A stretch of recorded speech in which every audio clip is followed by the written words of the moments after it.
Hello everybody. Azerbaijan has long been wary and openly critical of the exponentially enhancing American military support aimed at strengthening Armenia's armed forces. For Baku, this signifies a critical element in the clearly stated attempt by Washington to embolden Yerevan vis-à-vis Azerbaijan at a time when these two nations are yet to conclude a peace deal, the objective, inter alia, being to force the latter to sign a document on Armenian terms. In conjunction with what is widely perceived as reconnaissance activities undertaken by the EU Common Security and Defence Policy deployment on the conditional Armenian-Azerbaijani border, there is a strong feeling in Baku that the enhanced Western espousal for Armenia is designed to prop Yerevan up to the detriment of Baku. Azerbaijan is far from being convinced that these are all purely focused on curbing Yerevan's reliance on Moscow. To not exacerbate Pashinyan's situation is what Washington appears to have been communicating to the Azerbaijani side for some time. The US view is that Baku should not be so forceful for the time being in its demands regarding the speedy removal of territorial claims on Azerbaijan embedded in the Armenian constitution. Pashinyan's Crossroads of Peace initiative, downgrading the overland passage connecting mainland Azerbaijan with its Nakhchivan exclave in the pecking order of communication lines, has also been recently hailed by the US and EU, much to the chagrin of Baku. It is in this context that reports on the latest delivery of military personnel and cargoes to Armenia by the US has only augmented Baku's concerns. According to a Flight Radar global real-time flight tracker service, on the 2nd and 3rd of August, two Boeing C-17 military planes took off from US bases in Romania and the Middle East, respectively, and landed at Yerevan's Zvartnots airport. As Caliber has learned from reliable sources, these two planes brought with them between 30 to 50 US military servicemen, mostly of Armenian descent, some of Slavic appearance, and presumably originating from post-Soviet nations, together with a significant quantity of weapons and ammunition. It is believed that they are now stationed in Zangazur, in southern Armenia, near the latter's border with Iran, in close proximity to the Azerbaijani border. The territory of this location is almost commensurate with a proposed overland passage connecting Azerbaijan's mainland with Nakhchivan, known as the Zangazur corridor. In this regard, in response to inquiries made by the Armenian website news.am, the US Embassy stated, Eagle Partner 2024, a peacekeeping exercise designed to increase interoperability between the United States and Armenia, successfully concluded on the 24th of July. We can confirm that all US military equipment and personnel have departed Armenia.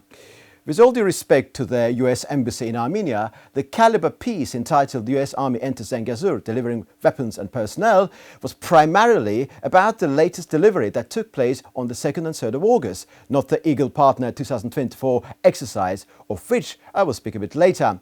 So, this does not amount to an answer, but to dodging at best. Before moving on to interim conclusions, let us appreciate some of the developments that had preceded this dispatch.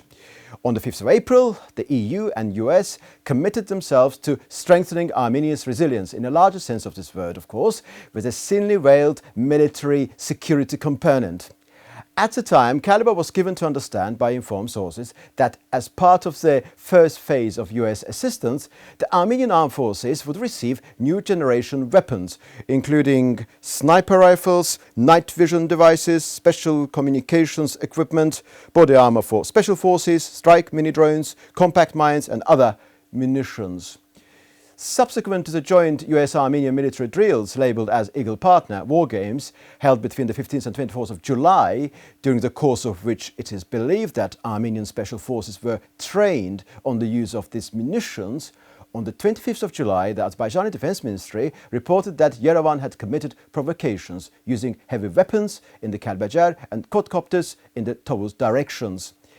As to the very latest delivery of weapons and ammunition in two US military transport planes, they, as Caliber has been told by informed sources, are specifically tailored for local terrain and military conditions, particularly selected on the basis of the intelligence data gathered by the EU mission stationed in Armenia. The shipment also included specialized equipment designed to track the trajectories of missiles and other airborne objects, giving rise to the assumption that this could be utilized against any risk emanating from the Iranian territory in light of its growing tensions with Israel. As to the circumstances involving the 30-50 US military servicemen, they are believed to have already joined the Armenian base in Zangazur, Sunik, being entrusted with the task of operating this special equipment in addition to other tasks. So what sorts of conclusions should one draw from all of these? There will be those who may argue that the whole story is grounded on mere conjecture and that the particulars of the Caliber report should yet be confirmed. Plus, critics may say that any military support Armenia obtains from the US and the EU is aimed at increasing Yerevan's resilience, necessary for decreasing its Russian dependence, and there is no cause for alarm for Azerbaijan. For one thing, in the absence of a peace deal between Baku and Yerevan, any military aid, including the delivery of lethal weaponry to Armenia, is nothing but an attempt to embolden it vis-à-vis Azerbaijan. Despite the widely circulated narrative suggesting that Azerbaijan, after restoring its sovereignty over Karabakh, is intent on assuming military control over Zangazur, southern Armenia, nothing has eventuated from this claim.